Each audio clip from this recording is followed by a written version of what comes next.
Be be مریم کے والد حضرت عمران علیہ السلام۔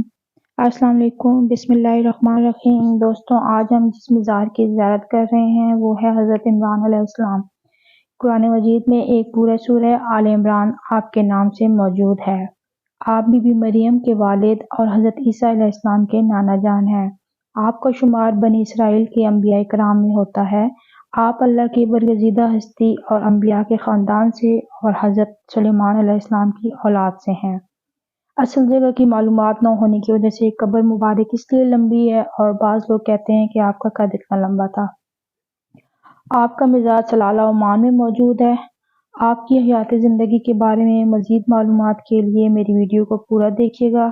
انشاءاللہ تعالی آپ کی معلومات میں ضرور اضافہ ہوگا، اور اگر آپ کو میری ویڈیو اچھی لگے تو ویڈیو کو لائک اور چینل کو سبسکرائب کرنا نہ بھولیں۔ تو چلیں آئے ویڈیو سٹارٹ کرتے ہیں۔ سب سے پہلے سورہ آل عمران کی فضیلت کے بارے میں آپ کو بتاتے چلوں۔ سورہ آل عمران کی بہت فضیلت ہے۔ یہ قیامت کے دن نور جیسی ثابت ہوگی، سایہ دار درخت جیسے ثابت ہوگی۔ سورہ آل عمران کے بہت فضائل ہیں۔ حدیث کے الفاظ ہیں، مسلم کی روایت ہے کہ نبی اکرم صلی اللہ علیہ وسلم کو فرماتے ہوئے سنا ہے کہ قیامت کے دن قرآن مجید کو لایا جائے گا، اور جو لوگ قرآن پاک پر عمل کرتے تھے وہ بھی لائے جائیں گے۔ سورہ بقرہ اور سورہ آل عمران آگے آگے ہوگی۔ اس کے بعد نبی اکرم صلی اللہ علیہ وسلم نے ان دونوں صورتوں کی 3 مثالیں دی ہیں۔ راوی سے کہتے ہوئے سنا ہے کہ جنہیں وہ آج تک نہیں بھولے۔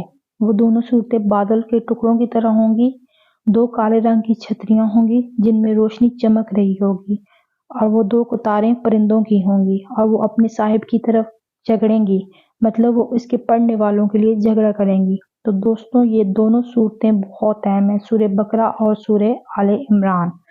اس کے علاوہ حضرت عمران بن حسان، آپ حضرت مریم علیہ السلام کے والد محترم ہیں۔ تو ان کا ایک واقعہ آپ کے ساتھ شیئر کرتی ہوں کہ اس ہستی کا مقام اللہ تعالیٰ کی نظر میں کیا ہے۔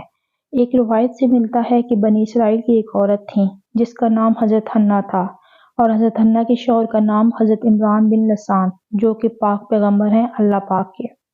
حضرت حنہ حضرت سلیمان علیہ السلام کی اولاد میں سے تھیں۔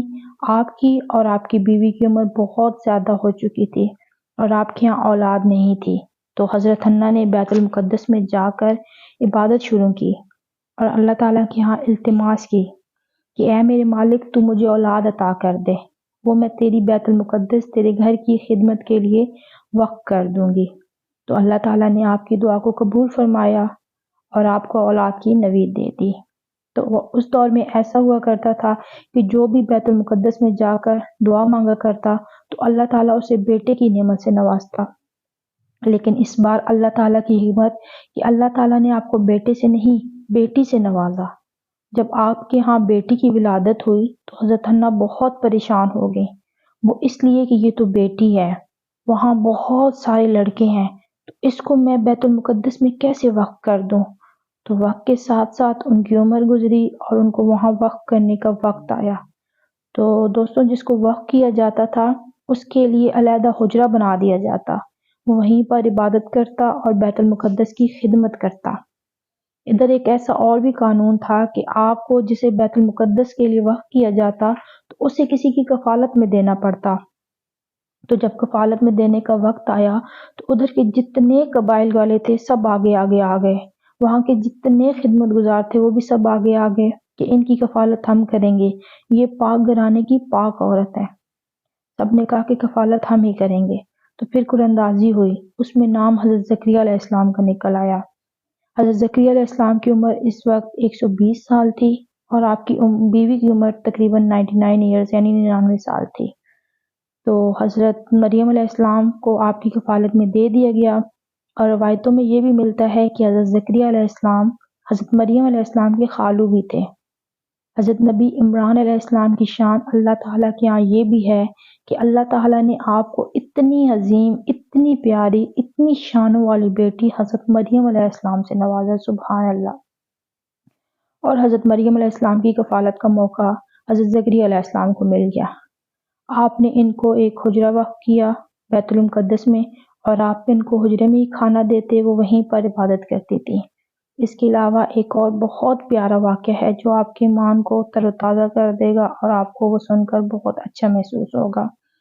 حضرت زکریا علیہ السلام حضرت مریم علیہ السلام کو حجرے میں چھوڑ کر دور کہیں کسی کام کے سلسلے میں چلے گئے، اور کام سے واپس آتے آتے وہ کافی لیٹ ہو گئے کہ افطاری کا وقت بھی گزر گیا۔ تو آپ کو یاد آیا کہ ان کو تو ابھی تک کھانا بھی نہیں دیا، تو حضرت زکریا علیہ السلام جلدی سے حجرہ کی طرف آئے اور دروازہ کھولا تو دیکھا آگے طرح طرح کے کھانے اور فروٹ پڑے ہوئے ہیں۔ آپ حیران ہو گئے، اور دوسری حیرت والی بات یہ تھی فرینڈز کہ پھل بھی بے موسم تھے، یعنی سیزنل فروٹس نہیں تھے، جس موسم کا پھل نہیں ہونا چاہیے وہ پھل بھی وہاں پہ موجود تھا۔ تو آپ نے حضرت مریم علیہ السلام سے پوچھا کہ یہ پھل کہاں سے آ گئے؟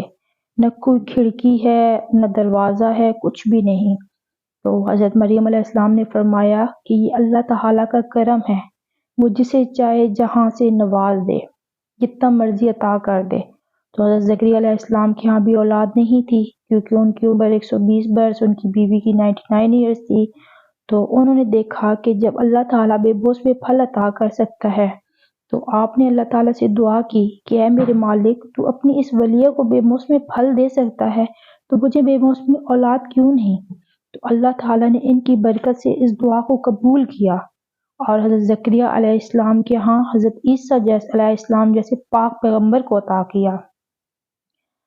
حضرت عمران علیہ السلام کی بیٹی حضرت مریم علیہ السلام اور حضرت عیسیٰ علیہ السلام کی حضرت عمران علیہ السلام نانا جان، یہ شان ہے حضرت عمران علیہ السلام کی، یہ شان ہے اس گھرانے کی۔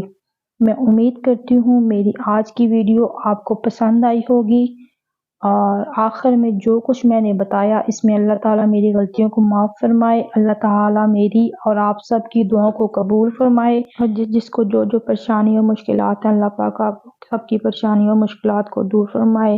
مجھے اپنی دعاؤں میں یاد رکھیے گا۔ Thank you for watching this video. فی امان اللہ۔ اللہ حافظ۔